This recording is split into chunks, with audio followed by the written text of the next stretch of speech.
Here's what a Labour government can do for the people of Britain if it wins power. Why has our politics gone wrong? The fact that now you have the heir to Blair. Obviously Blair, the Labour Party, Starmer. But the Conservative Party was infinitely complicit. And David Cameron was the first heir to Blair. By their fruits ye shall know them. The test of Blairite failure is you have a government with a huge Blairite majority, led by a Blairite Prime Minister, with a Blairite Attorney General who believes in the whole of this repertory, and they still can't make it work.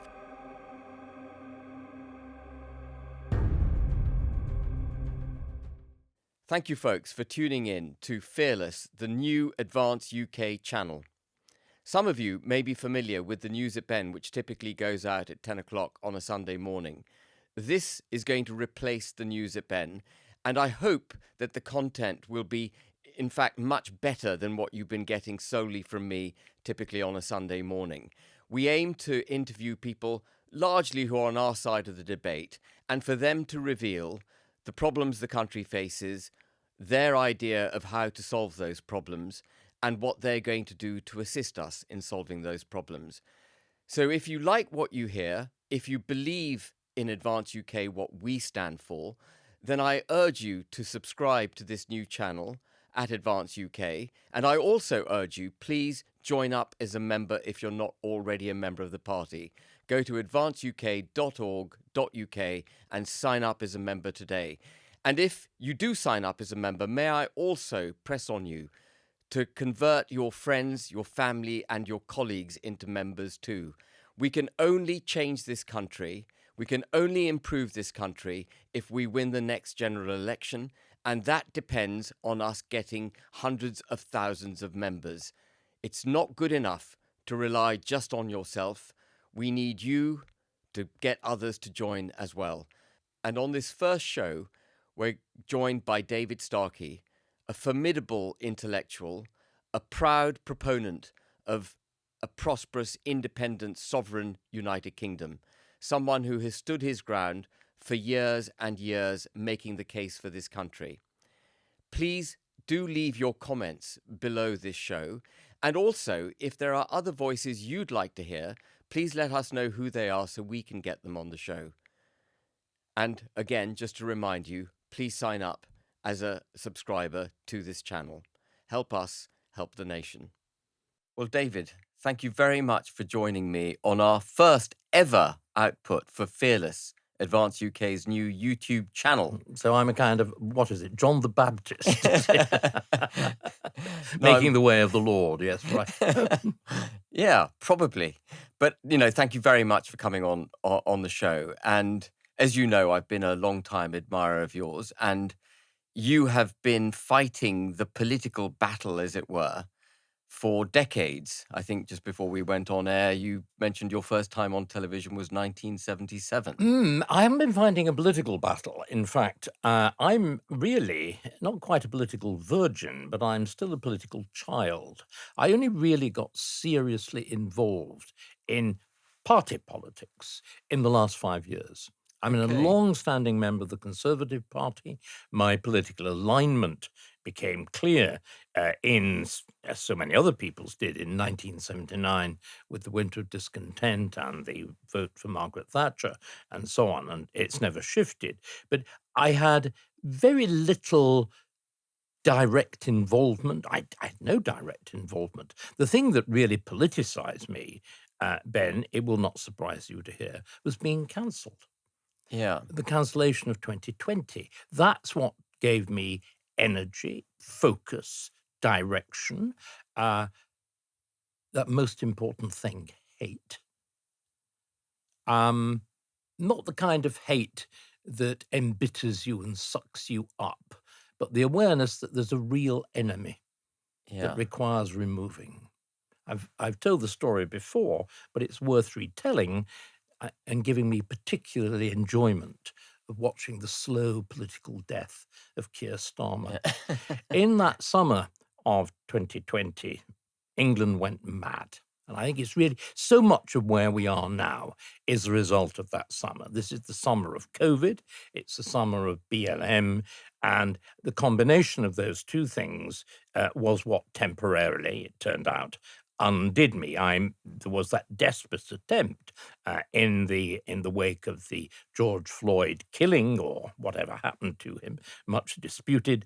And there was the attempt at using slavery as a new genocide, to interpret slavery as a new kind of moral plimsoll line, which, of course, would have undercut and delegitimized the whole liberal enterprise of the American Constitution and so on. And I pointed this out at the time, but of course nobody listened. Because remember, the way as it were, our overarching scheme of moral value has operated since the Second World War is, and why I call it a moral plimsoll line, the Holocaust has represented the actions of the Nazis in carrying it out, have represented the baseline of human wickedness. This is the moral touchstone.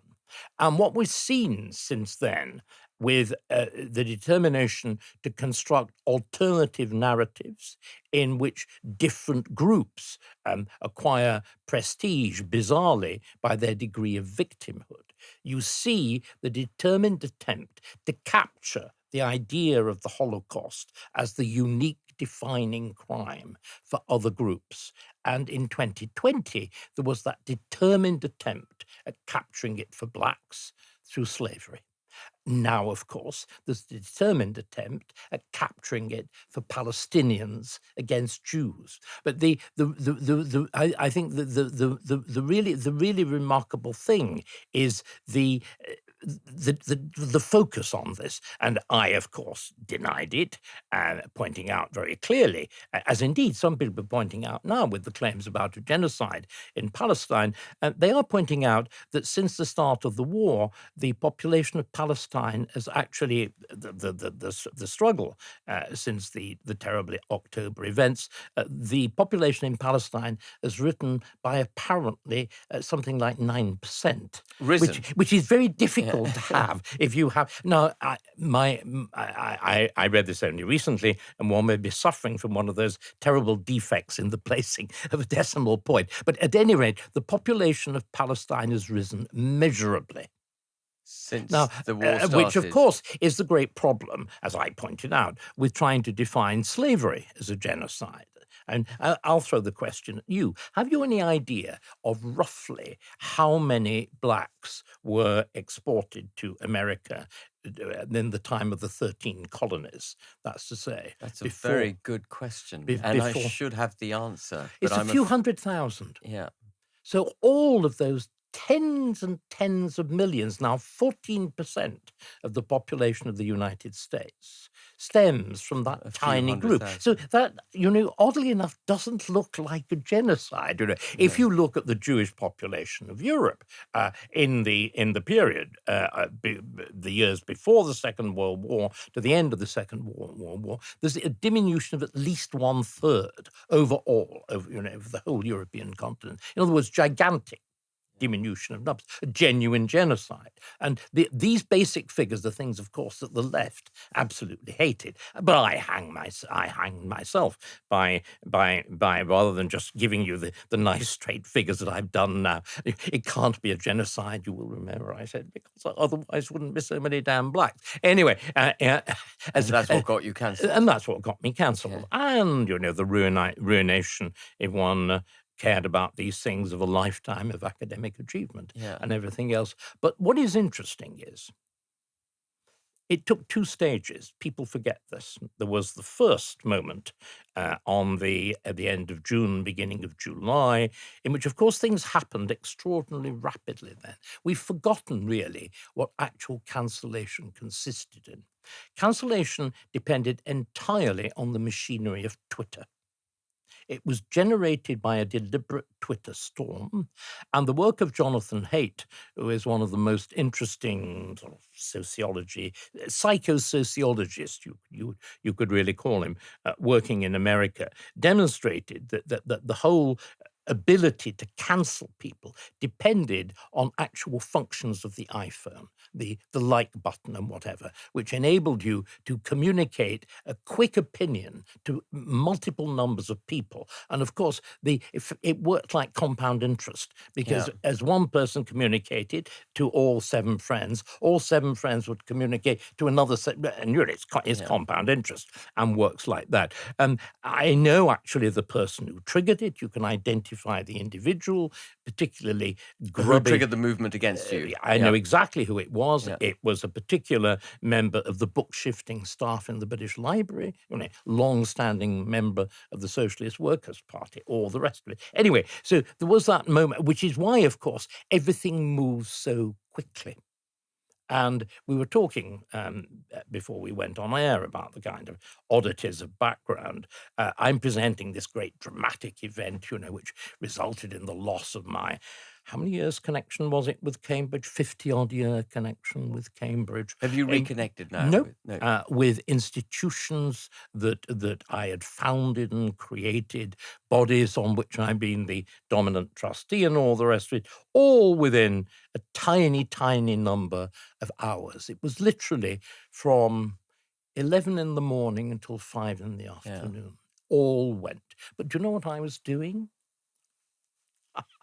It's one of these ludicrous combinations of the sublime, in the sense of the awful, the horrible, and the completely ridiculous. I was taking delivery of a new fridge or freezer. Yeah. So I was surrounded by decaying heaps. I couldn't help but laugh. I mean, there was a kind of physical symbol of the dissolution, right?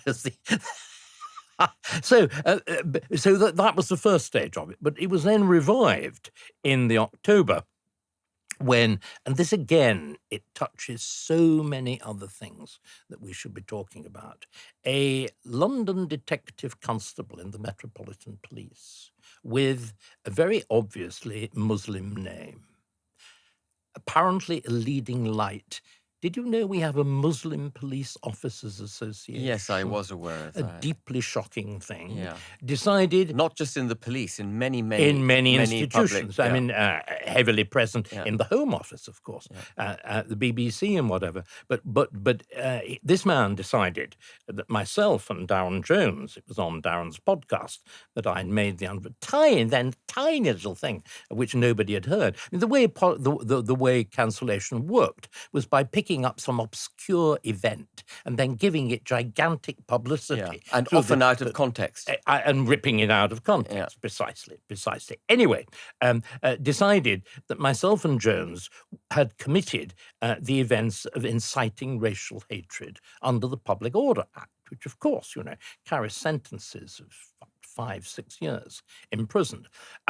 It was dealt with brilliantly, but rather at my expense, by Toby Young in the very early stages of the Free Speech Union, which, remember, is also birthed out of all of this. And Darren was backed, and he was seen as the innocent young man with the wicked elder chap, me and whatever. But everybody thought, really, the idea that even Starkey, let alone Darren Grimes, should go to jail for many years was possibly a little over extreme, the top. Maybe one shouldn't go. Okay, we can give them a public flogging, we can strip them, we can deprive them of everything, but possibly several years in jail is maybe a little too far. And there was a Times editorial, the thing that I fear poor old Prince Andrew's just received with those magic words, should retire in disgrace, Anyway, one person, Owen Cressida Dick, the Metropolitan Police Commissioner, immediately sort of squashed the thing. She recognized that it was, utterly toxic. One public figure supported the idea of investigation and possible prosecution. Who was it? Starmer? Yeah.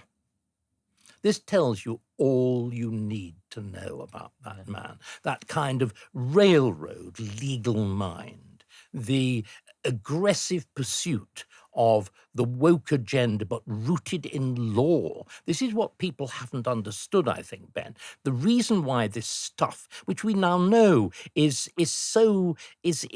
commands so little popular support, is couched in absurd language, the preposterous language of French philosophy, rendered even sillier with its kind of filtration through American academic institutions, the Ivy Leagues and whatever. But the reason it's so dangerous, it's rooted in law.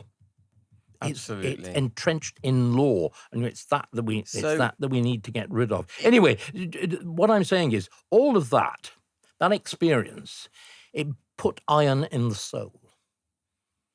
It really did. You're faced with a choice. I don't think you haven't undergone cancer. Well, I have to some extent. You were flung out, weren't you? You were flung out from Nigel Farage's paradise. You were at one point, before you were superseded by Rupert Lowe. You were Lucifer, if you remember in the Bible, the bright son of morning who rebels against God and is cast forth and becomes the devil. By the way, I had that role academically too as well. I actually broke with my great teacher, Geoffrey Elton, and a lecture was given on me at Cambridge as, the Lucifer of Tudor history. All the promise turns into this terrible devil who attacks his mentor. But what I found was, you're faced with a choice, as you were faced with a choice. Do you roll over? Do you listen to those voices, those pompous voices that write that third editorial in the Times? Do you retire? Do you shrink in disgrace? Do you curl up? Or do you say, fuck you? I think I'm inclined to the latter. And that was what I determined. And it took me a very short period of time to decide it. Yeah. It's almost knee-jerk, actually, isn't it? Well, it depends on character. I mean, there's, what is she called? Kate Clancy, the writer who was subject, again in 2020, to that abominable treatment by the publishing industry. She was a teacher who described her students, and maybe she occasionally would talk about one as being black or brown or disabled or whatever it was. And of course, these were all absolutely no terms. She's just surfaced now after 5 years describing the process of wounding, of shrinking, of shame. So it obviously depends on your character. We are brash and vulgar men and not sensitive women. But I formed a rooted determination at that point. Good for you. But and good for the nation, if I may say well, so, that you that's have done. another matter. But it didn't directly take a political form. It took the determination that I will be heard again. I shall not be silenced. I will not be shut up. And of course, I realized pretty quickly that what we're doing now, the new media, offer you that opportunity. And there was two people who played an important part in my life, James and Jackie Elliott, who were running stuff online, came to me and suggested, would I like to do what you're setting up now? And that was in 2022. And it was the turning point. And I owe them a great debt. And again, we can now see that there is a world which the third editorial of the Times doesn't dominate, which the leader of the opposition doesn't dominate. And we all again, and I think we ought to put this again, us on our side of the fence, political fence, and I would argue more generally, we owe another enormous debt. The man who does again an enormous act of liberation, and I use that word of the left, is Elon Musk. When Elon Musk goes into Twitter, I think it's 2022, takes Twitter over. Changes dramatically. And do you remember, he did it with wonderful symbolism. He goes in with the kitchen sink, that great, Musk is brilliant at symbolism. He goes in with the great kitchen sink, the whole lot's going to go. That breaks the that breaks the political uniformity, homogeneity of Twitter. It stops cancellation. That's why cancellation is suddenly diminished. Yeah. The actual instrument for doing it, the political uniformity. All the leftists, those who can't bear, a little tweet of opposition and describe it as populist, crass, all the rest of it. They've all fled to blue sky, where they exist in the equivalent. You'll remember when Disraeli was withheld due to ill health, had to retire from the Commons and was sent by Victoria, Earl's Beaconsfield and whatever, to the Lords. He described himself as having gone to the Elysian fields, in bliss but complete impotence. Well, Blue Sky is the online equivalent of the Elysian fields. Clearly everybody's terribly polite to each other, but nothing happens, and nobody pays any attention to it. So I've decided that we really need to take a new view of the long 20th century, the beginning of modernism, when I think everything goes so disastrously wrong, is also another piece of white porcelain.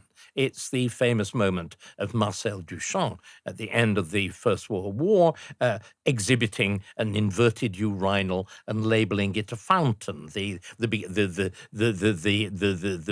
beginning of Dadaism and whatever. So I think we've got these two pieces of white porcelain, literally bookending the long 20th century. You can tell I've done television history. It would make a wonderful beginning and end of the film. Yeah, but it's interesting to me that you were motivated into the political field through the cancellation that you experienced, and of course I've had a similar. It's not the same as yours, but a similar experience, because I was politically aware but not politically engaged at all, and my antenna first went up in 2016 when I could hear Osborne and Carney, who was governor of the Bank of England, talking utter rot, saying what would happen to the country if we the absolute economic collapse. If we voted before anything actually changed, they said we would collapse. And that was when the balloon went up for me for the first time, and I got engaged. And then, a bit like you, I think I've peeled layer upon layer of this onion off and realized how deeply rooted the rot is in our country. But I did travel most of my life believing, it now appears erroneously, that actually the existence of the United Kingdom was assured, that our way of life, our unwritten constitution is the best in the world, that the protocols which are observed by those who govern us will always be observed, and that we'll have economics ups and downs, and we'll have disagreements between ourselves. But actually the country... Really, bit like two teams in a cricket match, isn't there? There used to be that sort of view of politics for much of the 20th century. But it was kind of, every so often, it was the other team's turn to win. To have, or have a go screwing things up. Yes. But where did it go wrong, David? You've now obviously been embedded in politics deeply for the last few years. And I know you're a great believer in repealing, as I do, everything that's basically happened since Blair. But how did all the great institutions, post-war institutions that were set up, I think with positive, optimistic, good aims to make sure we didn't have another world war, that the belligerent nations, the great nations of this world didn't misbehave. How do we go from there to where we are now? And what do we do, David, to unpick this? Well, the answer to that question will take us about the next 4 hours. Yeah. Can we do it in 45 minutes? Uninterrupted discourse. And I think it's really important that, and curious enough, I was talking about exactly these two issues and the link between them last night. I think we've got to do what I did last night, which is separate them into two things. One is, you talked about two very different things. You talked about the British Constitution. Now, the British Constitution is not a creation of the post-war period. It is this extraordinarily long thing, which I would argue has got a discernible 800-year history. It really does go back to the 13th century and to Magna Carta. Obviously, there is great change, but the fundamental principles are enunciated very, very quickly. And they are the idea of representative government through Parliament, which enables you to take those ideas of representative government, which had first really been developed by the Greeks for the city-state, and then again by the Italians also for the city-state in the Middle Ages, and for the first time apply them to a large landmass. In other words, to all England. And the principles, which are most clearly enunciated late in that process by A.V. Dicey in the late 19th century, it's the idea of sovereignty, that you have a parliament which binds everybody in England. We must talk about England, it's England, binds everybody in England because everybody is construed to be there, king, lords, and commons. Everybody is there either in person, they're the king, lords, bishops, abbots to begin with, and whatever, or by their representative. And because everybody is represented there, everybody is bound by its decisions, be they on law or be they on taxation. But those decisions are binding on the whole nation, because again, England is very precocious in developing an idea of what we could call the nation state, although they wouldn't actually use that language. So you have an idea of a sovereign kingdom with a sovereign assembly. Yeah, which is Parliament. Which is Parliament. And that idea proved astonishingly tensile and strong because, of course, for most of its existence, for the first several hundred years, the idea of representation was very haphazard. And it's only from the 1830s that you actually get the systematic discussion of the franchise, the slow broadening of the franchise, the key moment being actually Disraeli, the conservative, in 1867, giving the vote to the skilled working man, the kind of people that I arise from. My father, too, literally was a tool maker. But setting that aside, that structure served us astonishingly well. It was the only, what I would call, medieval constitution that survived into the modern period and that actually survived the great social, industrial, commercial upheavals of the Industrial Revolution because its fundamental idea was so strong. So in other words, to introduce the beginnings of democracy elsewhere in Europe, you had to break the constitution of the Ancien Regime. Here, we kept it. And that, of course, gave Britain its extraordinary strength, that we combined this functioning system. Indeed, we gave birth, the very fact that the word parliament, this very peculiar Anglo-Norman thing, is so universal. We gave birth to this idea. We perfected this idea. It was the model to the world, but it was combined not simply with its modern functionality. We'll talk about the functionality in a moment. Not simply combined with the modern functionality. It was the ancient roots. So you combined the best, if you like, of old and new, old and renewable, and legitimacy, that sense of, you described it yourself, that assumption that things are broadly right, and they're right because we've had them for a long time and they've worked pretty well. You know, that fundamental sense was there. Now, what I think is clear, you were describing your moments of shift, that machinery remained in extraordinarily good order. It was nibbled at the edges in all sorts of ways, but it remained in extraordinarily good order. That machinery, from 1979 onwards, was capable of carrying through the Thatcherite Revolution, of reversing the extraordinary socialization of the British economy and of the state, which had taken place from, well, arguably in 1939, but much more explicitly from 45. I mean, we were on the edge of failure, weren't we, in the 70s? Indeed. As we are again now. Well, I would argue we are in many ways rerunning the 70s, but we'll just park that idea for the moment. But also, that machinery remains equally viable in carrying out the Blairite revolution. When you think what Blair did to effectively undo 800 years. 800 years of constitutional history. The machine He was, raped our constitution. the machinery was perfectly capable of delivering. But isn't this the interesting thing? And then, by the way, we won't discuss the Blairite thing for the moment, and we'll go back to the international sphere, the things that were set up from 1945 onwards. But just to finish off on Blair, the real test of the terrible failure, why is our politics gone wrong, is Blairism, is the fact that now you have the heir to Blair. There could be no more complete heir to Blair than Keir Starmer.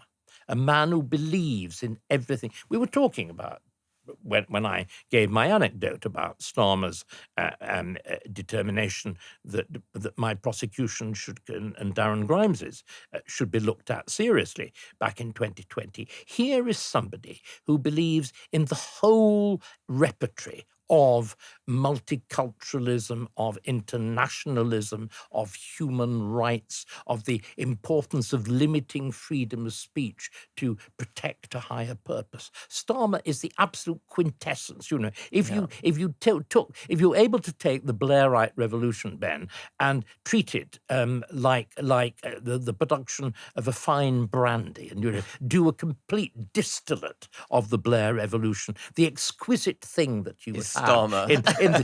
in the tiny little drops that emerged from the alembic at the end would be Keir Starmer. Yeah. And do you know what? He can't make it work.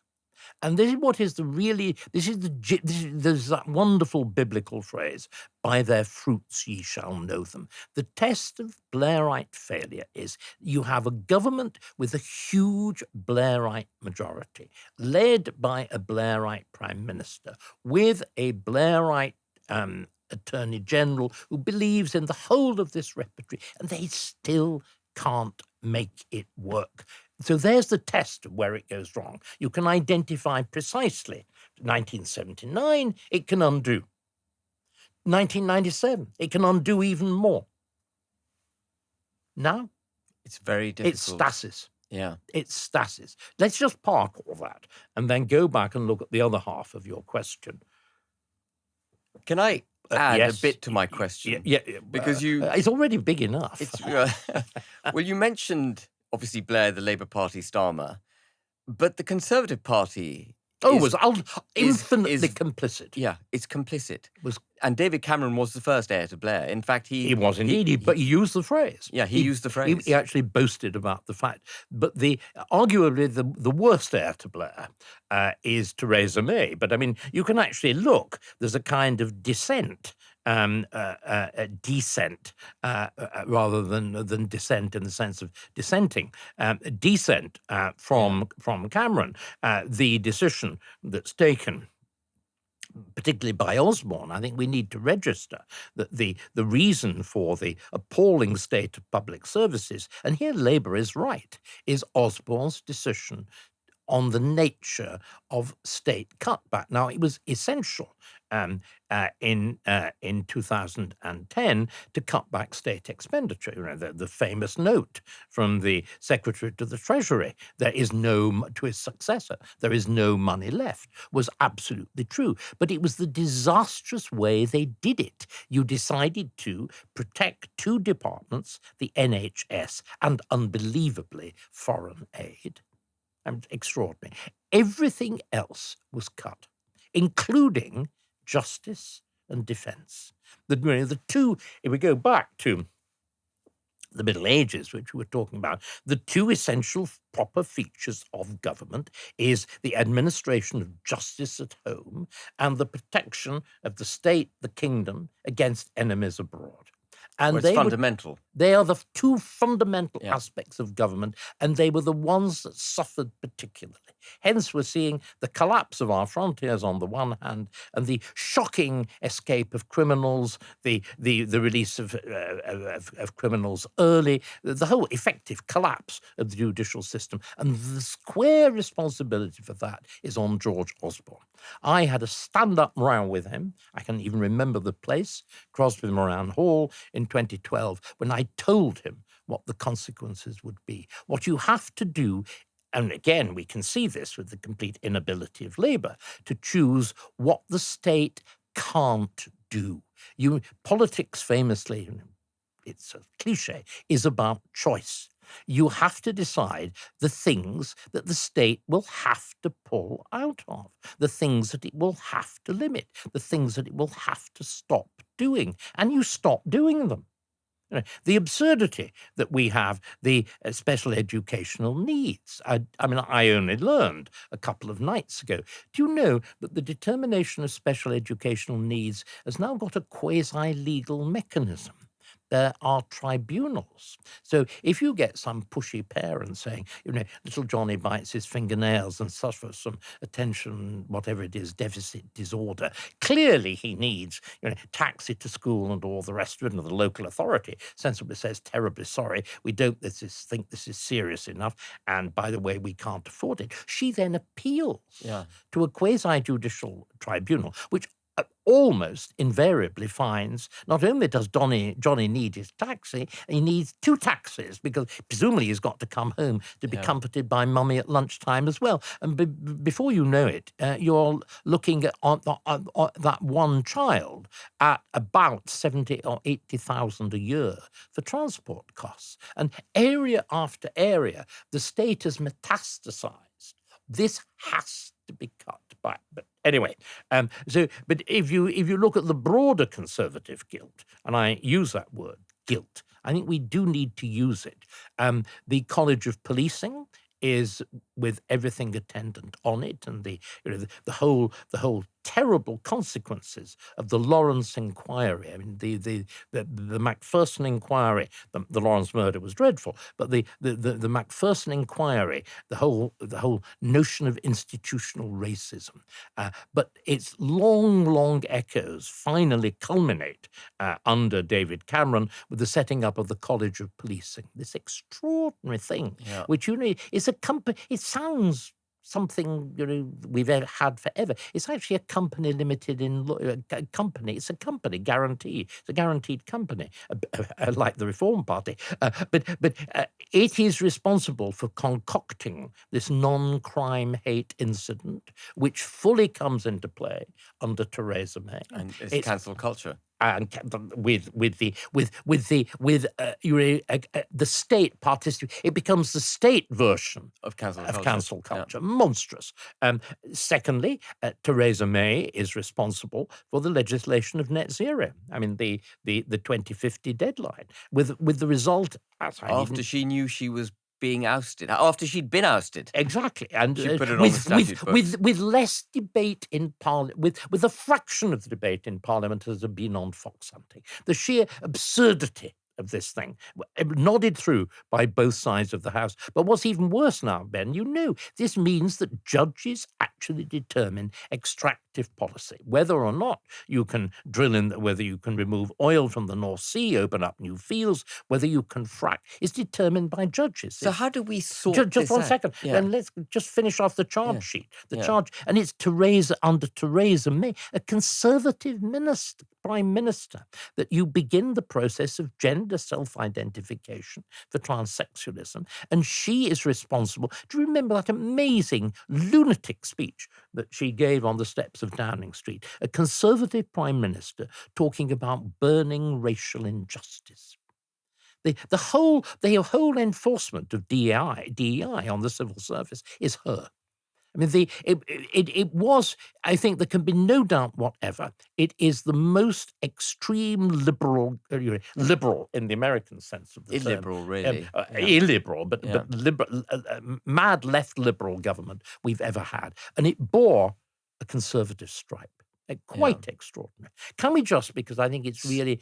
So in other words, the general charge, which I remember listening at New Culture Forums to you making, that we'd had uniparty rule, is true. It's absolutely... So why are you still a member of the Conservative Party? We'll deal with that. Is that too personal a question? question? No, it's not. We'll address the question. Because I believe... I could be awfully Christian and say, I believe nobody is irreformable. But can we go back? Because I think we shouldn't leave it parked. Sure. It's very important. Can we just go back and look at the broader 45 issue, because, of course, it's not simply things that are falling to pieces at home. What we thought of as the world international order has fallen to bits as well. I mean, what happened in And that's been used against us, I feel, David. The You world are international order is... Yeah. absolutely spot on. And we need to take much more seriously what that process has been. What was created in 1945 was the hope of a better world. And it's very easy to see why, after the horrors of the First World War being repeated in the Second World War, and indeed even exceeded. And the ideas of the creation of the United Nations, the Universal Declaration on Human Rights, the whole complex of Bretton Woods and all the rest of them were, as you said, profoundly well motivated. But I think they turned, and it's very easy to see why in retrospect, they turned into rods for our own back. They all, and again, it's interesting, how almost random reading brings you to confront the reality of times, because you tease me about my continuing membership of the Conservative Party. My next big project is to develop all the ideas that I've had for the Great Repeal and the Restoration and so on into a history of conservatism and where it's gone wrong and how it can be put right. And I've been doing reading of kind of things that I wouldn't normally have read. And one of the things I was told I should read was, do you remember Quintin Hogg? Lord I do, Hailsham, yeah. I thought, was absolutely robust, absolutely, brilliantly intelligent, distinguished lawyer, but absolutely tough, straight down the line Tory and whatever. He wrote a book on conservatism in 1947, of course, in the immediate wake of the great Labour victory of 1945. And I found the book mesmerizing. It begins with the rooting of conservatism in the Bible and natural law. Good heavens. But anyway, when he gets down to serious business, he actually starts to talk about his own times. This is, by any standards, a archetypical conservative. He begins by saying that conservatives would and could conceive of world government, would accept and could conceive of. He talks of, and this again is something, let me continue, it's quite astonishing, to give you a sense of that world and the hopes of that world. This is the world, of course, in which Churchill talks loosely about European unity, appears to endorse the the European Declaration on Human Rights and whatever. So here is Hailsham talking rather welcomingly of concepts of world government. And he also sees the British Empire, this is what's really bizarre to our ears, as playing a fundamental part in it, because he espouses the full doctrine of what's called liberal empire, the idea that the empire was a trusteeship, that we held the empire for the benefit of its subjects, and that in the process of time, all the members of the empire will become fully self-governing dominions. So the tiniest corner of Africa would have a Westminster Parliament, with an immaculately behaved and kitted out speaker. In fact, I gather we actually gave them the kit, with his wig and robes presiding over a House of Commons and whatever, in which there was a polite alternation between government and opposition. And that idea, in other words, the fundamental idea which empowered the United Nations and all the rest of these things, and human rights, that we're all the same. That underneath one's skin color, whatever it is, we are fundamentally the same. And this, I think, is the great heresy that was committed. It goes back to the French Revolution, but it acquired extraordinarily powerful momentum in the wake of the Second World War, for good reasons and bad. We've talked about the good reasons, the idealistic reasons. There were also very simple reasons of expediency. Remember, you were about to put the Nazi leaders on trial. The Nazi leaders had already got the perfect response. They were not fools.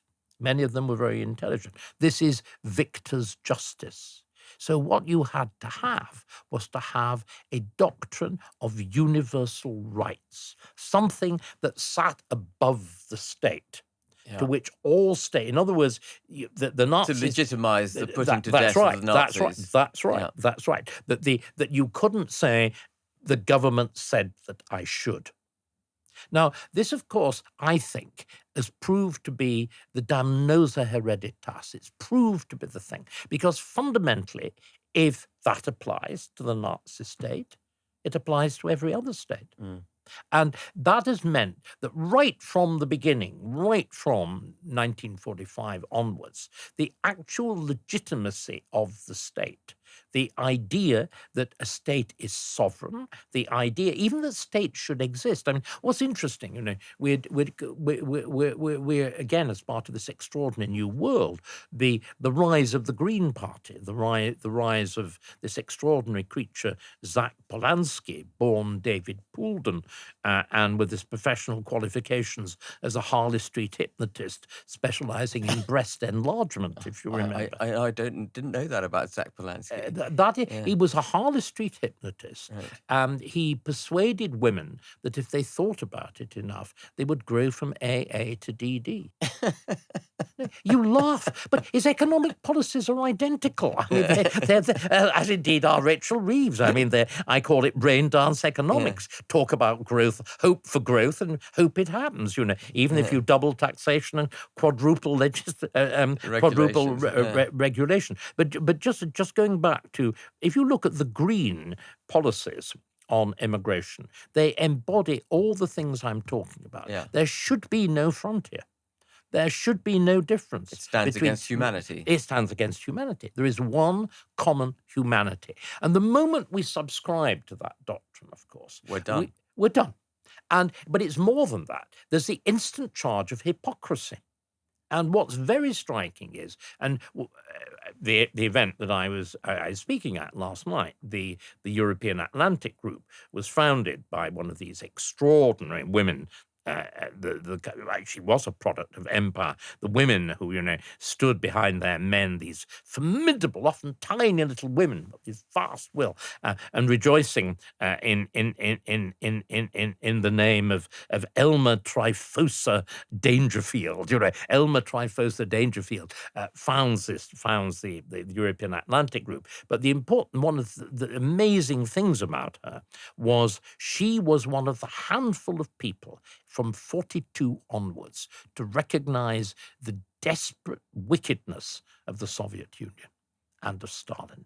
At the time, of course, when all of this was suppressed because Stalin had become our ally, Churchill, as we know from reading his memoirs, knew exactly what he was doing. He knew that he was morally compromising. He knew, and he writes about it, and it of course, finally culminates in the Iron Curtain speech. He knew he was liberating Eastern Europe from one tyranny only to give it to a worse. He knew that he was doing that. But it was, politics, and particularly the politics of war, isn't a choice between good and bad. It's so often a choice. Yeah. It's a choice of evils, and one the lesser and the greater, and one simply has to acknowledge this fact. But the fact that the Soviets were our allies and enemies at the same time, and they displayed. And we can see it in that extraordinary man, the Russian foreign minister, who I think is still in office, Lavrov. He and his predecessors understood exactly how these huge ambitions of the West could be turned against it. And do you know what's so interesting, Ben?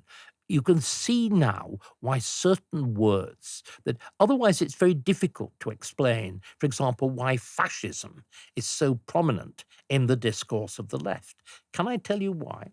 Because as part of all those grand freedoms and whatever that were to be given to the world, first by the Universal Declaration on Human Rights and then by the European Declaration, was obviously freedom of speech. Now, the last thing that the Soviets believe in is freedom of speech. How do you undercut it? By saying, Of course, it must be for everybody, but not for fascists. Right from the beginning. That's the argument. And you know what? That argument survives right into the present because it's used alongside two other key terms. How do you undercut the moral pretensions of the West? Two ideas: racism and imperialism, slavery and empire. Those three things, fascism, slavery, and empire, are deployed by the Soviets and their allies from the very beginning. And they are deployed most effectively through the debates on the change from the Universal Declaration of Human Rights into the Convention of Human Rights in the 1970s. The United Nations, being the United Nations, the contributions to the various committees are recorded as a verb, what the French would say, a verbal process. They're actually recorded word for word. And do you know what? Those interventions, those debates are picked up by the leading women, the radical women of the Berkeley Law School in the late 1970s and beyond, and used more particularly in the 1990s, and they're used to justify hate speech laws. So you can see why, as I said, in the modern discourse of the left, these three things, fascism, racism, and imperialism, loom so large is because they were the categories which the Soviets and their satellites had worked out as early as the 1950s and 60s were the best way of undercutting the universalist pretensions of the West. And then, of course, the other way we undercut them is by vanity.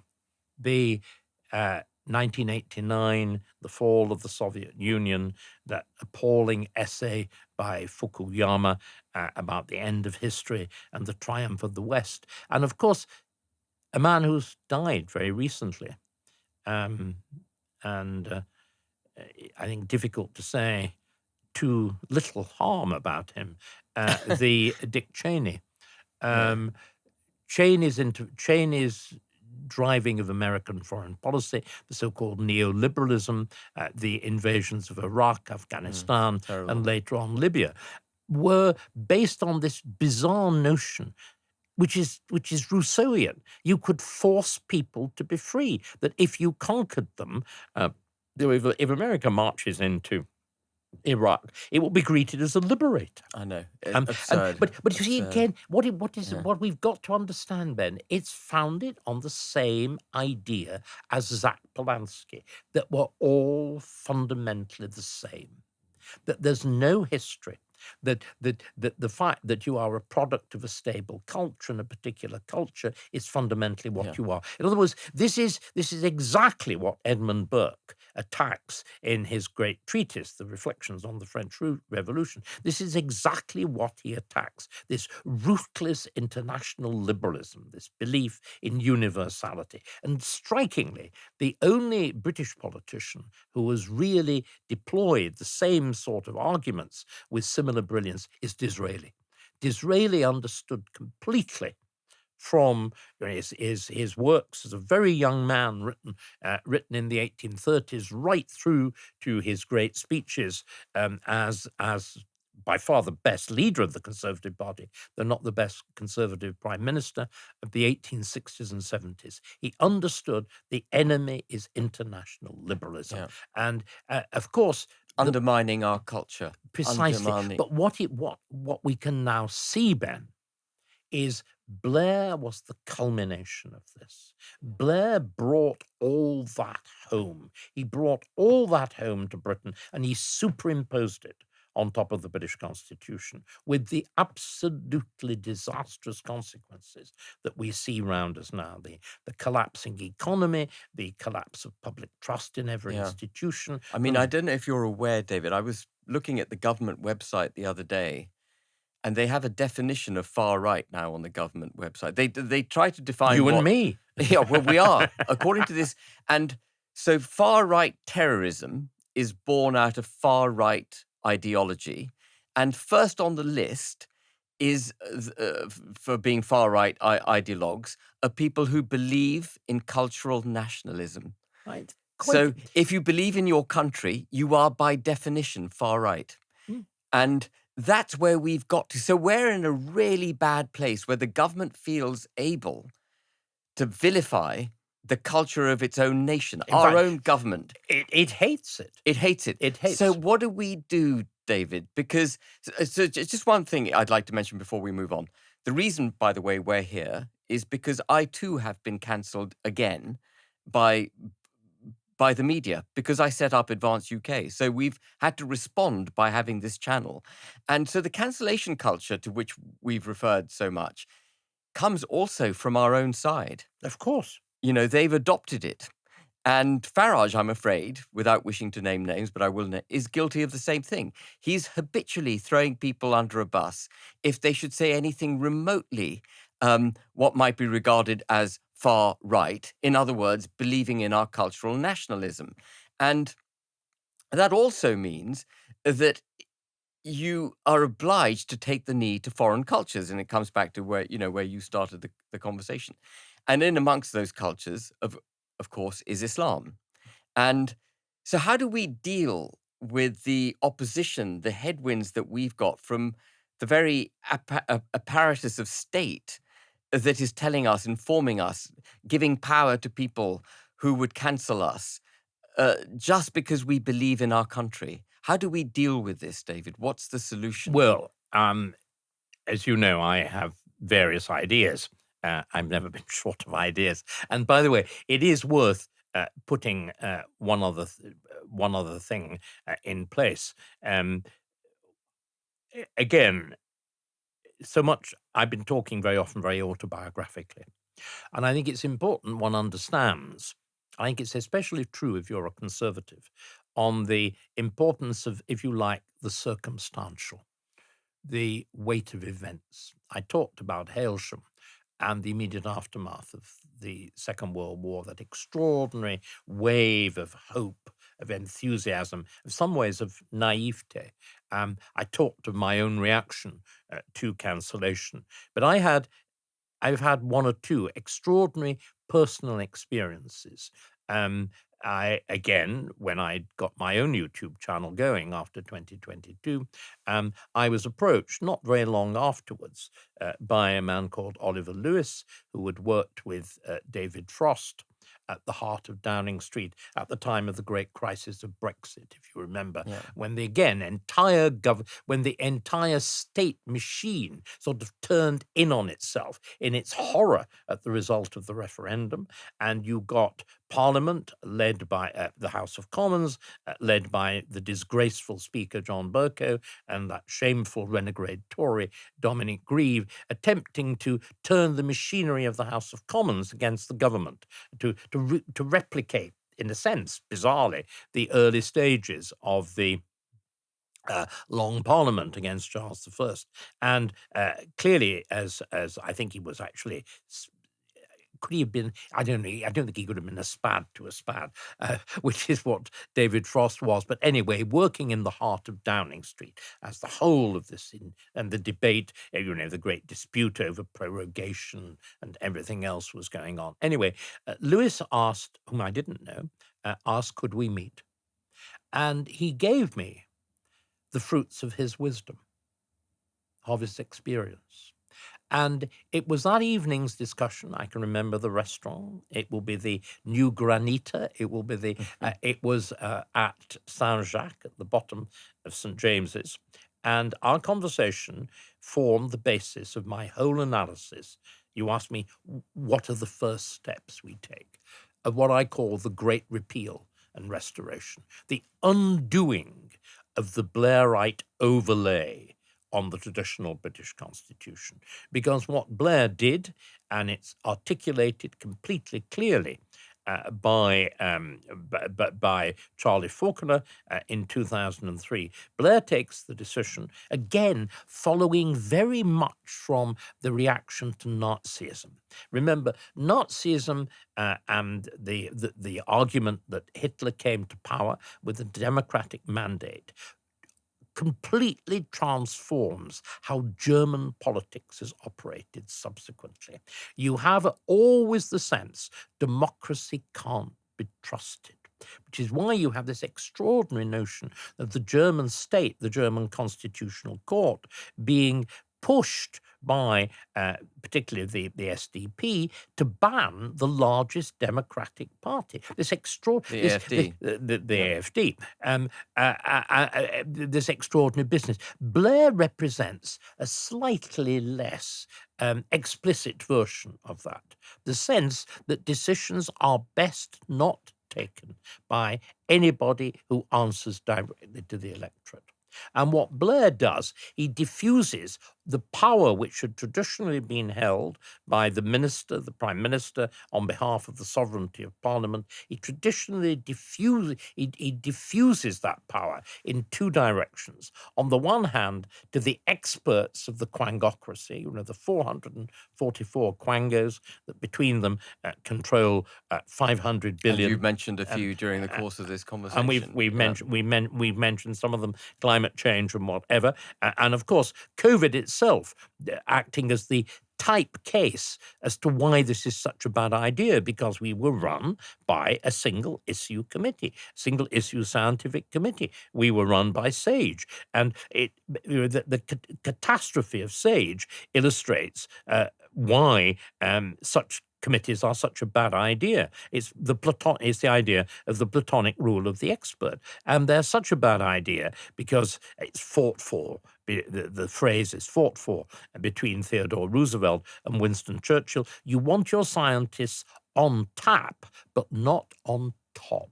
And of course, the expert committees are the scientists on top, and that's the disaster, which leads to because you want to stop anybody dying of COVID, you shut down all other operations of the NHS. So you're let to die of cancer, you're let to die of heart disease. I mean, the damage has been horrendous. You incur the costs of a rather large, medium-sized war. You destroy the educational opportunities of 3 generations of school children, and above all, because of furlough, you remove the habit of work. The absolute catastrophe. So by their fruits ye shall know them. That's the quangocracy state. And then the other, of course, is that you reverse the relationship between law and national sovereignty, which was always implicit in the idea of human rights law, that law sits above the state. Is to be perceived by judges. You're explicit in the whole approach of the European Court of Human Rights, but made explicit particularly by one man, by Tom Bingham, who is responsible for the complete reinvention of the idea of the rule of law in Britain. With no what is so astonishing about all of this, and what I find so infinitely shocking, there was never any consultation. Yes, there was parliamentary authority for the Supreme Court, obviously, but on the broader issues, there was never any form of public debate. It's done effectively by sleight of hand within the legal profession. It was a revolution without consent. It's a revolution without consent, and it's a revolution, again, as Oliver explained to me, effectively behind closed doors and barely understood at the time. And there's one individual, by the way, whose politics I disagree with dramatically, but deserves real commendation for the sharpness of his perception, his understanding. It's a Guardian journalist. It's Martin Kettle. And he was the one who first writes about Bingham as having carried out a legal revolution. He understood it. I didn't. And nor did I. No, sorry, this is why I'm saying the point about the occasional and the personal contact. And I had only dimly only dimly perceived this until Oliver took me by the hand. So this is what's been going on. Do you know one person who did perceive it right from the beginning? Somebody who... Well, Blair probably did, didn't he? No, an opponent, who, again, I think it's one of the things that, again, I become very aware of in analysing all of this stuff. One of the things that marks out the really great thinker, I mean, the ones, who are right up there, is their prophetic capacity. their ability to prophesy. We know that Edmund Burke, the reason for the fame of the Reflections, is that in a work written within the first 18 months of the French Revolution, he prophesies the terror.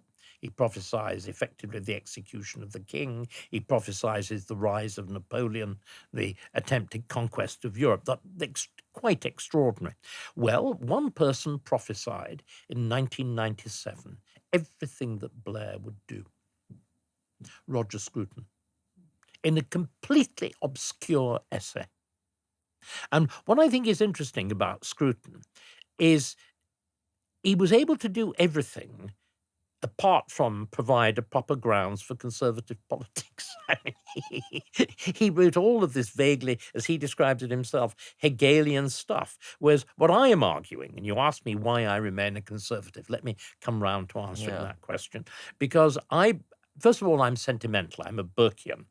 I'm sentimental about institutions. I believe institutions matter, and the Conservative Party is now an ancient institution, and as such, despite its current broken state, valuable. And if one can rescue it, one should try to rescue it. If one can't, that will be sad. But there we are. But it's also that it's also that a conservatism will have to reconstruct itself and to see what it anchors to. And what it will have to anchor to, and what the Conservative Party since Disraeli has not done, it will have to realize conservatism basically is about broadly defending the Constitution. But it's the Constitution understood in the sense that the ancient Greeks understood it. Long before even Plato and Aristotle write, there is Thucydides, the great historian of the Peloponnesian War, and he records the great speech which Pericles, the statesman of democratic Athens, gives with his oration, a funeral oration over the dead who'd fallen against Sparta.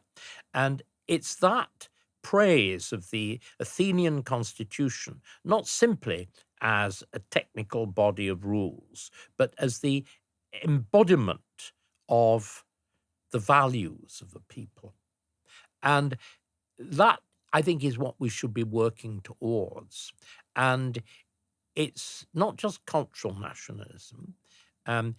We've got to realize that there is a nation, and again, Burke's understanding of it, it's an organic thing. It's an organism. And it's got a body, it's got a head, it's got a heart, it's got ideas, it's got practice, it's got hands and force. And we need to understand that. I think if we go back and read that speech, read Churchill at his best, Churchill's great revelation at the moment of the outbreak of the First World War, something quite extraordinary. He takes a young MP into the empty chamber of the House of Commons in twilight. He says to him, "This is why we're going to win." It's quite extraordinary. It's T.S. Eliot when he writes in Little Gidding about, again, at nightfall, twilight, in a country church. It's empty, it's cold, it's damp, but you somehow feel all those who've been there before, all those generations. And I think we are a people that has some understanding of that. I think that for all the sneering, for all the contempt of what magnificently described as the lanyard class, people fundamentally have that sense. The whole business of the flag flying is the people who don't have the gift of words, don't have the gift of language, feel a terrible sense of loss. They know something is wrong. They know something is wrong. They're groping towards putting it right. It's your job and mine, Ben, to try to give them words, to try to connect those words to what, again, is we both talk about it, the astonishing achievement of this culture, of the peoples of these islands. It's valuable, it matters, it's why J.D. Vance and whatever talk about it also with nostalgia. It's the ground from which the triumph of America springs. And trying to save it matters. But I it's agree. terrifying, 100%, a yeah. terrifying task. Which is why we are both here. There's so much more I would like to talk to you about, but I think we're out of time, David. I wanted to touch on Christianity, Supreme Court, Islam, all these different We can have a subjects. part two. Yeah, we'll do a part two. We'll do a part two. Yeah. Well, thank you very much for pleasure. coming on, David. That was phenomenal. Thank you. A great pleasure. And just to mention, on the 29th of November, we have our launch of the Welsh part of Advance UK. There's still a few tickets left, so please do sign up. Go to advanceuk.org.uk to get your tickets. Join us in Chepstow. The actual venue will be released on the morning of the day. That's on the 29th of November. And then on the 6th of December, I'm going to be in Manchester for another event with Nick Buckley, who's a member of our college. And do sign up for that event as well. Again, you can do so at advanceuk.org.uk. Thank you very much, folks.